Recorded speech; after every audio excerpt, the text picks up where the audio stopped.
give us your reaction first about another arrest this morning? This man, a friend of the Tsarnaevs, allegedly being charged with obstruction in this investigation.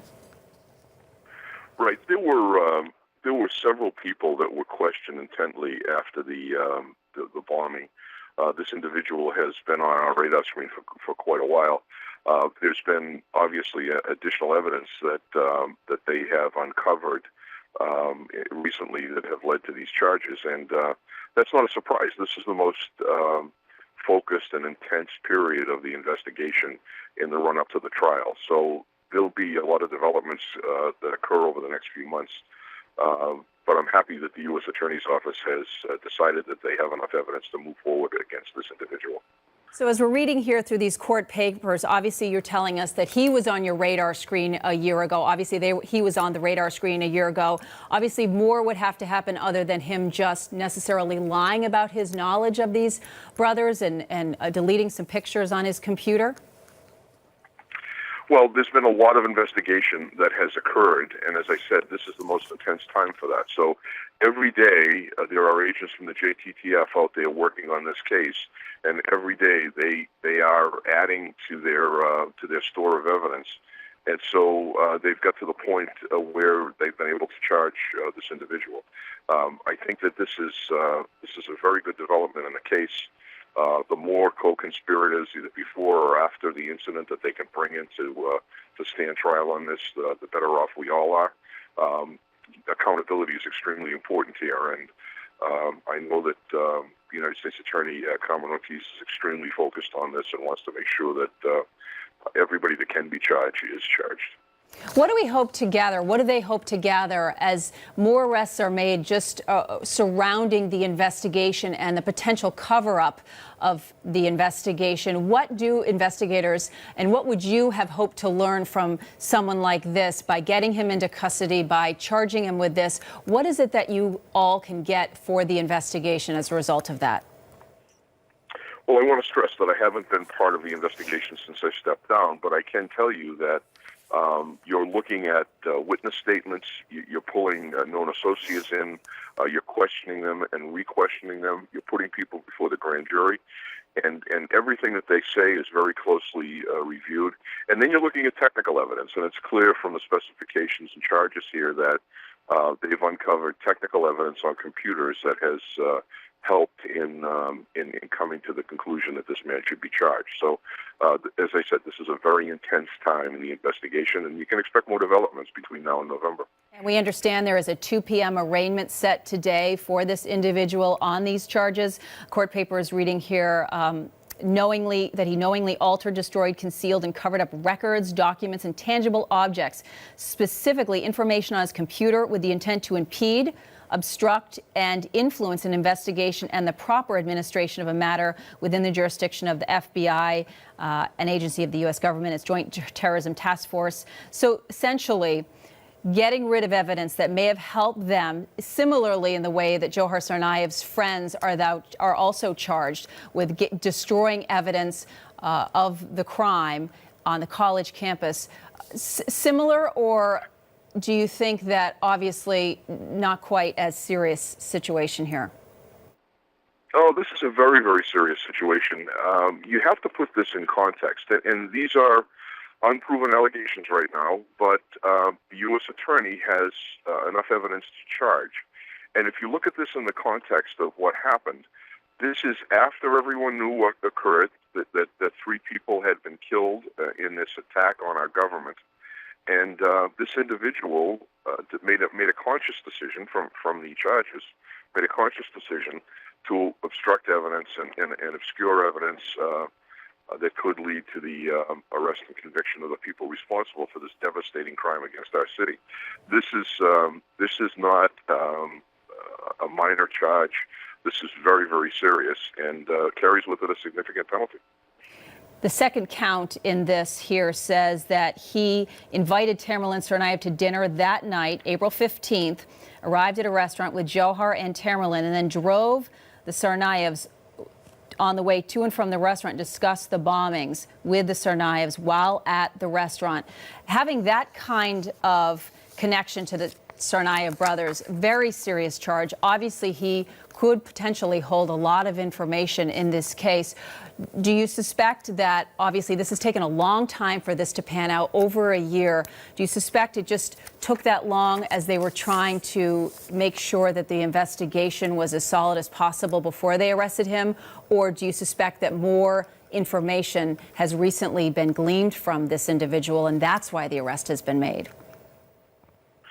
This will be a meticulous investigation, and no one is rushing to charge people in this particular case. So I'm sure that the evaluation of all the evidence has happened very slowly and methodically, and I'm sure that's part of it. But I would not be surprised if there was other evidence that came up fairly recently to push them over the bar on this and to cause them to bring these charges. Obviously, you were involved after the Marathon bombing more immediately. Was there a lot of individuals that were under the microscope that, like this, that you remember that had potential roles in impeding the investigation? Obviously, you probably looked at a lot of people, a lot of associates, and was this something where you had a lot of people who possibly could have played a role in impeding the investigation, and we're now just getting another one arrested? Right. Well, I'm prohibited from discussing anything I learned during the time that I was involved in the investigation. But I can tell you that there was a wide net cast after this incident happened, and everybody who touched it in any way was looked at very closely. That's continued with the enormous investigative assets of the federal government directed at the biggest case we've seen here in my time as a police official over the last 35 years. So you can be sure that this is going to be done carefully and thoughtfully, and the right outcome will take place, I think. Obviously, more than a year after this has all happened, and they're still making arrests, and they're still finding some new information, or at least bolstering their case. Do you suspect that this is something that will continue? We could see potentially more arrests as we go through this, and hopefully to just strengthen their case about all people involved and strengthen their case against Dzhokhar Tsarnaev? It's hard to say whether or not there'll be more people charged. The possibility exists, and the U.S. Attorney's Office can charge other people before the upcoming trial or even afterwards. So this is very active investigation. But you can be sure that there'll be a lot more information developed in the run-up to the trial. I can remember the serious cases that we worked on. There's a flurry of activity after the crime happens, and it's very important to get people in the first 48 hours and to make sure you get as much information on the table as possible. But then, after the charges are brought, there's a team back with the prosecutors and the investigators, and they put a game plan together. And it's a very intense time right now as you get close to this trial. Okay, again, a man has been arrested and charged with obstructing the investigation in the Boston Marathon case here. We have our security analyst, Ed Davis, on the phone with us, helping us go through this very lengthy court document that we have spelling out the indictment. Ed Davis obviously was a key person in this investigation shortly after the bombings happened. He is since not involved in the investigation, which is why he's able to share some insight with us now. Obviously, you said that this individual was someone that you all were looking at shortly after the bombings, but it's now taken more than a year for this indictment to come down here. Obviously, what they're saying is that he destroyed evidence on his computer, that he was friends with the Tsarnaev brothers, that he had dinner with them the night of the Marathon bombings, and then denied that he knew the individuals and was questioned by police, and denied that he had such a close relationship, saying that he only played soccer and worshipped with them, when in fact police investigators are alleging that he had a much closer relationship and that he was much more involved with the Tsarnaev brothers. This individual is not being charged with the Marathon bombing itself, but rather impeding the investigation. And those, you say, Ed, are very serious charges, because obviously if he is deleting things on his computer like the indictment is alleging, that is some serious stuff, because he was getting in the way at the time of investigation. He was getting in the way of those investigators finding some answers about what had happened on Marathon Day. Ed Davis, you still with us? Oh, I'm sorry.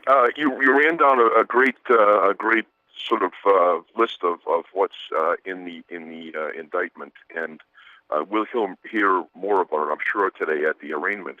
But I can tell you that in this particular case, the actual efforts that this man took to hide evidence is reprehensible from a moral perspective. So when you look at these charges and you think about where we were on April 16th and April 17th, here's a man that is a citizen of the United States. He's someone that has a responsibility to his friends and neighbors in the community, and instead he's obscuring evidence. It's reprehensible. All right, Ed Davis, we appreciate it. We're going to keep you here with us here as we try to go through this indictment handed down from the U.S. Attorney's Office this morning. Just catching you up to speed here at 8:20 in the morning, a man has been arrested in connection to the Marathon bombing investigation. Investigators alleging this was a friend of the Tsarnaevs who was with them after the bombings, and then lied to investigators, they say, about his friendship, about his connection, and then they allege that he deleted files and tried to hide his cell phone before a meeting with investigators. I want to bring in David Wade here as we're trying to really go through these court documents, David, about what exactly they are charging him with. We understand he has got a 2 p.m. arraignment today. We hope to learn more information about that. Ed Davis has been on the phone with us. Obviously, he was a key member in this investigation shortly after the bombing. He's our security analyst right now, and very serious charges, Ed, very serious because of the implications of what it implies that he would try to hide his cell phone and cover up his connection with the Tsarnaevs, possibly, Ed, that he knew more than he was letting on to about the bombings and potentially the plannings of the bombings and information about it.